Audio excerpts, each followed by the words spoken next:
In the meantime, we want to get you caught up on a brand new case we have for you out of South Carolina. We're calling this one the body in the closet case for Joyanna Vansant. This woman's accused of shooting her ex-husband, Frederick, then stuffing his body in a closet. The incident happening back in May, according to police. This woman was denied bond just last week, and this hour we're playing that unaired bond hearing footage for you, where we're going to hear more about the case. And later we're going to hear from her brother, who opposes her bail. Now, let's go inside the courtroom. Solicitor, yes, ma'am. Thank you, Judge. Good afternoon. This is Joyanna Vansant. She's here with her attorney, Scott Graustein. Mr. Graustein has filed a motion for bond. This will be her first time up for bond. She has already been true bill indicted by the grand jury for murder. That indictment number is going to be 25-04483. The second indictment is going to be possession of a weapon during a violent crime. That indictment is going to be 25-04486. The state will be ready to reply to Mr. Graustein's motion, and the victims are present and want to be heard at the appropriate time. All right. So, Solicitor, let me ask you this. Sure. Solicitor, was the defendant out on bond at the time she picked up these charges? She was, but that was earlier from a May charge. That's going to be a financial identity fraud case, and that was from May of 2025. This happened May 16th of 2025. So she got out on bond from Bluffton. She was in jail there about a week, and that was for the financial identity fraud case. Okay. So and then she came here and was arrested, I don't know, 2 weeks later for the murder. okay. The victims of the financial identity fraud case are present. They are her sister-in-law and her brother. Okay. So his bond is set in that matter, correct? The financial identity fraud case? She got a bond for that case, yes, sir. Okay.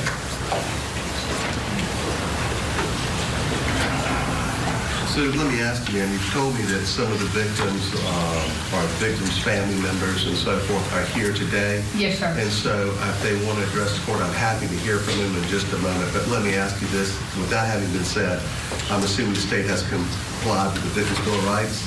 Yes, sir. Thank you. So let me ask you this, Solicitor, what are the allegations in this matter? Just briefly, Your Honor. Yes, that's all. I don't know. Sure. On May 16th, 2025, the young man that was killed was Frederick Vansant. He was living in a townhome. He was living alone. It is her ex-husband. They had been divorced 2 or 3 years, but they still were having contact with each other. At the time, he was working at Rooms to Go. He didn't show up for work. One of the employees called. The police arrived around 10:30 May 16th. They were there to do a welfare check. When they arrived, the victim's pickup truck, was backed up to his front door. All the lights in the townhome were off. They knock on the door. The defendant answers the door. On the body camera, which I have in case the court wants to view, you can see a trail of blood from the front of the house all the way to the back on the body camera. She opens the door and says, "Hey, I just got here." The police say, "What the world? Come out." And she's saying, "I think he's in the back." She has blood on her hands and on her upper part of her arms. The police ultimately go in the house to do the welfare check. There is a trail of blood leading from the front to the back. It leads not only to the back, but onto the back porch, and then there's blood on a closet that is inside the screened-in porch. Now, the closet is locked. The only way to lock and unlock the closet is if you have a key. Now, there was clearly no signs of forced entry because she opened the door, and there is no signs of struggle inside the residence. They make their way to the back. That door is locked. Ultimately, the police pry open the door. When they pry open the door, the victim, Frederick, is wrapped up, and he is found in the closet, and at that time, he is deceased. Later on, they do a search. Now, we don't have the complete file, so this information is just from the incident report that's already been turned over. But from the search, they did find a dress upstairs that was covered in blood, leading the police to believe that the defendant had already had bloody clothes and changed her clothes. And upon the search of the house, there was a 9mm spent casing in the downstairs bathroom, along with a portion of a fired projectile. There was also a kitchen rag that had blood on it in the house, and several of the victim's credit cards were found in the defendant's pocketbook. Now, the most recent piece of information we got that I just got September 3rd, and I showed to Defense Counsel before we came in here, was a SLED report. You want to see it? No, ma'am. Oh, okay. I mean, you can just summarize for me what that report. Certainly, I don't have a problem with that. And if I say anything that Mr. Graustein disagrees with, I'm sure he'll tune in. So I think this is important, and I did want to share it with the court, because they did find a fingerprint belonging to the defendant on the tape that was used to wrap up the victim's body. So when they cut the tape to unravel the sheet that he was wrapped in, on the sticky side of the tape was a fingerprint, and it did come back to the defendant. Now, those are the facts of this case.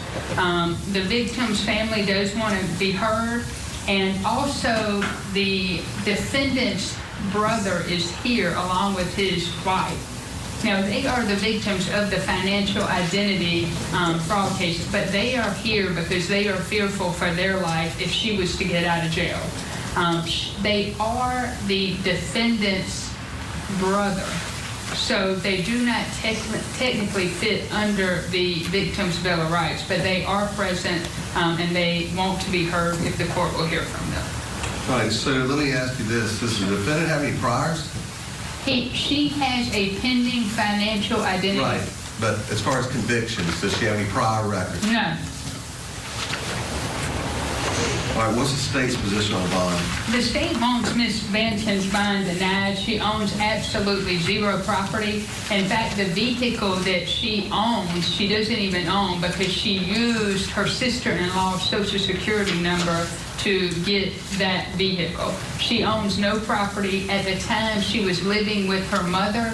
Her mother has now moved into assisted living, and they are selling that house to compensate or to cover the cost of the assisted living. So she owns absolutely no property. The family is from New York, so she has ties to New York. So because the fact that she is charged with murder, the seriousness of it is severe. The brother is afraid. She does have a son that is no longer residing with her. He is also going to be a potential witness in the case. So the state believes, too, for his safety and those concerns, that her bond should be denied. We believe she's a threat to the community, and clearly she's a flight risk because she owns no property, and currently she is clearly financially in a difficult spot. So I'm happy to hear whoever wants to address the court. Of course, I need to understand I'm not here to adjudicate this case today. I'm not here to get into a lot of facts. What I'm primarily interested in from the victims are the issues of risk of flight and danger to the community, because that's the only thing I'm here to do today, is to address the issues of risk of flight when I look at and evaluate bond pursuant to the bond factors set forth in 17, 15, 30. The only thing I'm considering is risk of flight and danger to the community. And so I want to say that because I'm certainly going to give an opportunity to address the court, but I want to make sure that that is the focus of the hearing today. So with that having been said, I'm happy to hear from anybody who wants to address the court. Thank you, Judge. At this time, we're going to start with Carl Manson. All right, South Carolina versus Joyanna Vansant is the case, the body in the closet case. This is going to be, no doubt, a big trial we're going to be covering for you here on Court TV. So let's get some thoughts from someone who's a big deal in the state of South Carolina. He's a lawmaker now. He's in private practice. Used to serve as a solicitor, famously put away Susan Smith. And guess what? I got to see him over the weekend at CrimeCon. Tommy Pope is here. It was wonderful seeing you and your beautiful wife, Kim. Tom, it was such a treat. It just made my weekend getting to visit with you guys a little bit. We appreciate you taking the time. We enjoyed it. Oh, it was my pleasure. It was all mine. So here we got this case happening in your lovely state. This defendant, what in the world, Tommy? I mean, just on the facts that we know, just your initial reactions to the behavior and what we know so far about what she allegedly did. I was trying to watch her expressions even when the prosecutor was going through the facts, and I don't know, everybody's got different nervous tics and everything, but I wonder if there's some mental health issues there, because I was trying to piece together from the facts, where the crime might have taken place. They talked about finding spent casings, but the blood trailing, I'd like to see, I know the judge didn't want to see, I'd like to see the body camera footage to think about the blood trail. But I think the key is the body being wrapped up, the body being taped up, and the fact that her print is on that tape. Now, she's an ex-wife, as I understand, so it's going to be interesting who resided where and, how she would have access. I used that tape last Christmas, so that's the only reason. But I can tell she is paying attention. She is pretending perhaps to look remorseful, but she is listening to every word that prosecutors say. Tommy, great points you're making there. As we see her crying, you took the words right out of my mouth. I wondered if the tears were feigned or maybe they're real because she's unhappy she's in jail. There could be that. We'll take a look at the video again, thanks to our awesome director, Matt Woolley, for re-racking that. Yeah, look at her. Have to wonder if there's any mental health issue going on with her. Tommy, what do you think about that?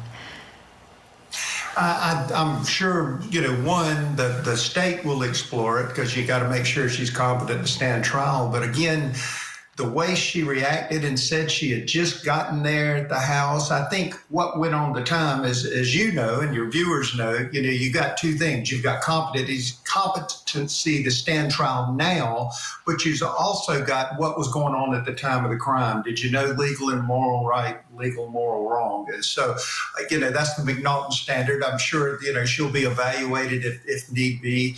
But we've still got some pieces. As you talk about it setting up for a trial, there's a lot of things that I think your viewers are going to want to hear, and we're going to need to hear to piece it all together. Yeah, you're so right. Great insight, Tommy. Stand by kindly, please. Go get some more coffee if you want to. We got a 4-minute break. We're going to hit that when we come back. We're going to hear from the defendant's brother and the victim's brother. And get this, they're both pleading to the judge to keep Joyanna Vansant locked up. And then there's the concern of if she does get out, I'm going to have to be looking over my shoulder to make sure she's not behind me, because I'm concerned that she might continue her actions. Saturday nights on ION is our night. Let's go! Double headers every Saturday at 7 and 10 p.m. Eastern. The new Saturday Night Out is on ION all season long. This week on Opening Statements. Was it a killing sealed with a kiss? Previewing each day's proceedings in the bizarre murder trial of Samantha Krebs. Opening Statements with Julie Grant. Mornings at 8, 7 Central on Court TV.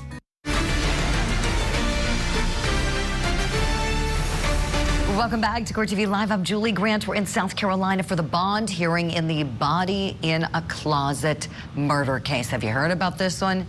If you haven't, you will. This case is making headlines. The defendant's name is Joyanna Vansant. Okay, once a happy couple, you see here. This defendant is accused of shooting her ex-husband, Frederick, and then stuffing his body inside a closet back in May. Now, she was denied bond after the judge heard from both the victim, Frederick's brother, and from Joanna's brother. That's right, even her own brother, both of them opposing bond, expressing fear to the judge that she may, quote, finish the job. What? finish the job. If she were free, who else do they think she may allegedly try to kill? Let's listen to what they told the court. Hey, sir, can you state your name for me? My name is Carl Vansant. All right. And, sir, so what's your relationship to the decedent? My brother. Your brother? Yes, sir. Thank you, sir. I'm happy to hear from you. Okay. As I said, as I stated, my name is Carl Vansant. I am the victim in this heinous crime. My only sibling was taken from me that night. I had known the defendant for over 15 years. She was married to my brother for over 10 years before they divorced in roughly 2011. In my opinion, she is a flight risk if given a bond. She has no family in the area that has not disowned her. She has no means of visible support, no job, no house, no place to go. And then there's the concern of if she does get out, I'm going to have to be looking over my shoulder to make sure she's not behind me, because I'm concerned that she might continue her actions. So I'm asking the court to deny her bond based on these issues. Yes, sir. Thank you very much. Yes, ma'am, Melissa. Yes, sir, Your Honor. Do you want to hear from Mr. Black? He's the one that contacted me. He is the victim of the financial identity fraud. He is the brother of the defendant, and he is concerned and fearful for his life. The reality of it is, I'll hear from him, sure. I'll hear from him in this matter. I don't know. The bond's been set as it relates to the charge he's been a victim of, correct? Right. And he is only here to speak on danger to the community because he is fearful for his life. I'm happy to hear from him, yes, ma'am.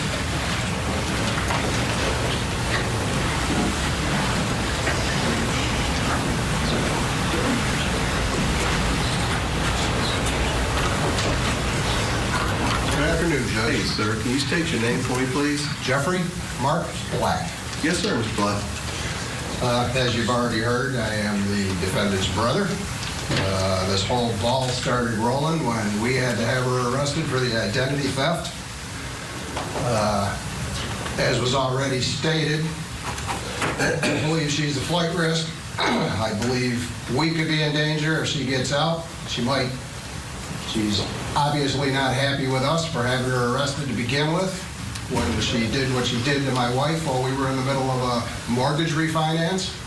Screwed up our credit, pardon my French, didn't mean for that word to come out. I don't believe she should get a bond. Like Carl said, I don't want to be looking over my shoulder, so I don't want her to finish the job. All right. Thank you, Mr. Black. That's all from the victim's family. Anything else, that wants solicitor? to be heard from. That's everybody that wants to speak. All right. Thank you very much. Counsel, Yes, Your Honor. I'm happy to hear from you. Thank you, Your Honor. Sure. Your Honor, as you've stated, we're here regarding flight risk, danger to the community. My client is 53 years old. She's lived in Horry County the last 25 years. Her family all lives here. Her son lives here in Horry County. Do not believe she's a flight risk and has probably doesn't have the financial means to go anywhere, even if she wanted to. She has, as has been stated, she has no convictions for anything to this point. One of the things that concerns me, Your Honor, in a case like this, she's been in jail now 111 days. One of my big concerns is regarding bond is, as the solicitors stated, she's been indicted. I have received very little discovery in this case to this point. I have not seen any crime scene report. I've seen no crime scene pictures. I haven't seen any video from this gated community. I just received the autopsy last week from a report that was done in June. And it concerns me that my client may have to sit in jail. I mean, I'm just looking for what the state has to establish probable cause and get an indictment at this point, because what I have this really doesn't say much of anything. And I'm just very concerned that my client would have to sit in jail for an extended period of time while the state conducts its post-arrest investigation to establish this case. I've seen very little evidence in this case, and physical evidence, hardly anything. So it's very difficult when she's sitting in jail for us to, well, at this point, we can't, really don't have much to counter as far as the state's case, but with her sitting in jail for an extended period of time while the state, I don't think, I'm talking to the solicitor, I don't think they've even dumped her phone yet. And it's been 4 months. And I don't know what is taking so long, but I know that's not necessarily a factor. Well, counsel, I don't mean to interrupt you, but I mean, I'm going to. I mean, I think you've got some legitimate concerns as it relates to the matters that you've been discussing the past 2 or 3 minutes. But unfortunately, I don't think those matters are matters today as it relates to the setting bond. And I would encourage you to reach out to your administrative judge and have him or her schedule a status conference where perhaps there could be some parameters set so you could get that information. And I certainly understand your plight, but I just don't know that today there's a lot I can do to address or really take that into consideration. I hope you understand that. But I don't have a problem with you telling me that and sharing that with me. Go ahead. And that being said, Your Honor, I do not believe she's a flight risk. Yes, these are serious allegations, but that's what they are at this point, is allegations. And I do not believe she's a flight risk. While she may have moved here from New York 25 years ago, there's nothing that shows she has any connection with anybody outside Horry County. And her son lives here, her family lives here. She has no support outside of this county. And as far as a danger to the community, I know that's been said, but there's no evidence that she's done some similar behavior in the past or anything like that that could lead one to believe she's a danger to anybody. Is your client employed? She is actually waiting on disability. Okay, what's the nature of her disability, sir? She was in a car accident and she has some damage to her arm and shoulder and neck. And So she's applied for disability and she's awaiting hearing? yes. All right. What type of work did she do? Or has she ever worked outside of home? I don't know, I'm asking.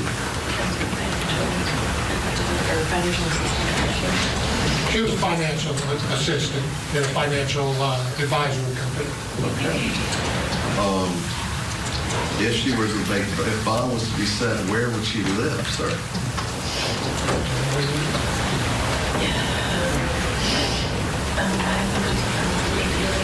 She has some friends who would provide her with housing here in Horry County. Could you provide those addresses? We'd have to do that. All right. Anything else, counsel? I'm happy to hear from you. No, Your Honor, that's All right. Oh, all right. She is staying in jail. And how about her own brother, the defendant's brother, both sharing the same position that she is dangerous?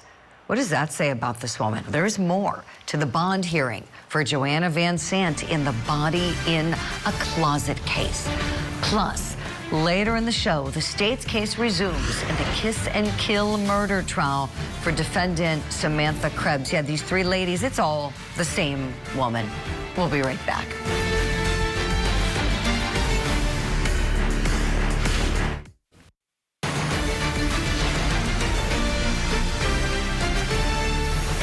Welcome back to Court TV Live. I'm Julie Grant. This morning, we're in South Carolina together for the bond hearing in the body in a closet murder case for defendant Joyanna Vansant. So this is when she and her former husband, Frederick, were a happy couple.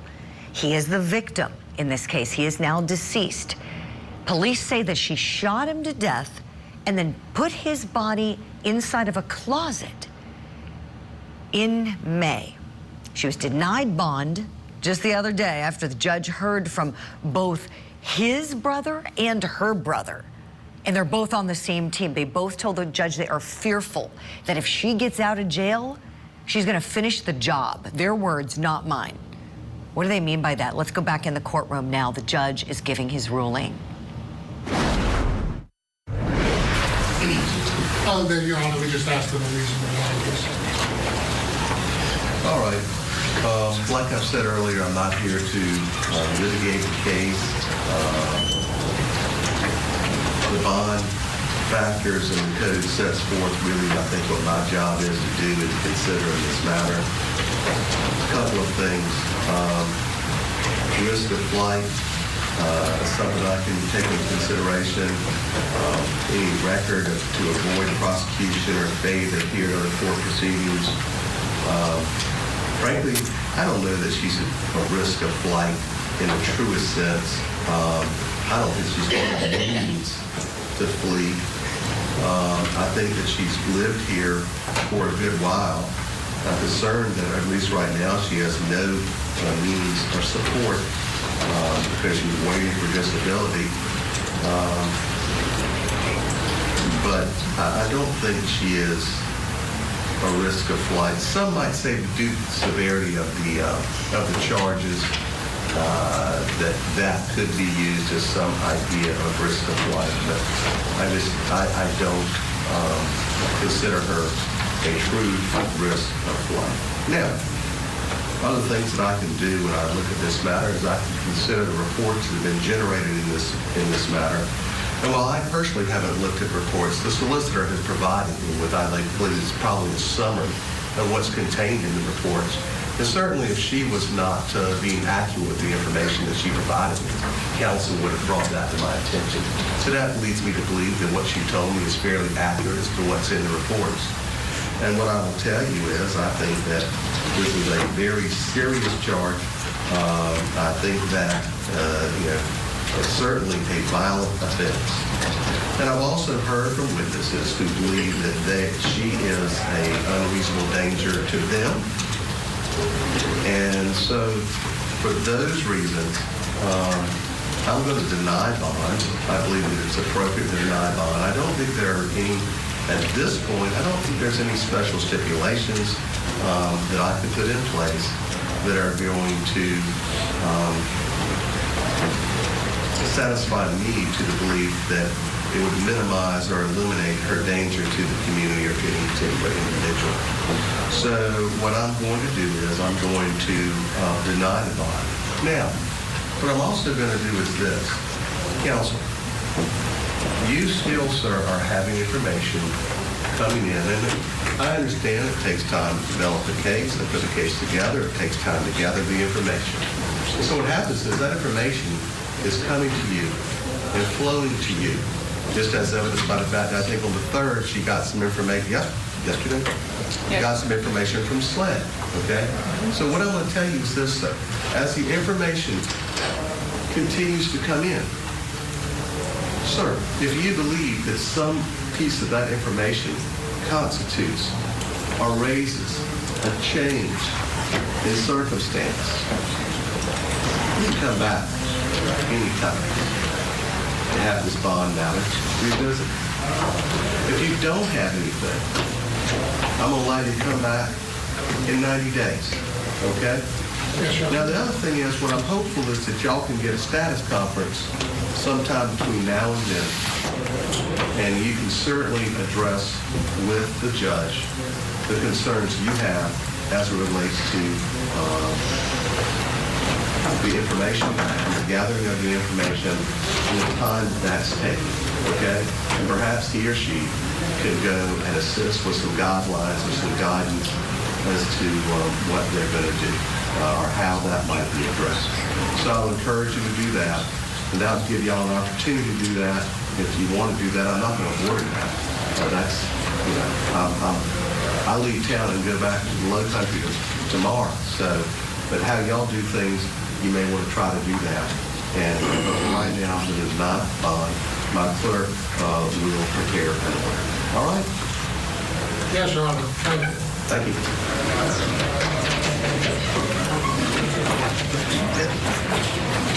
These orders now.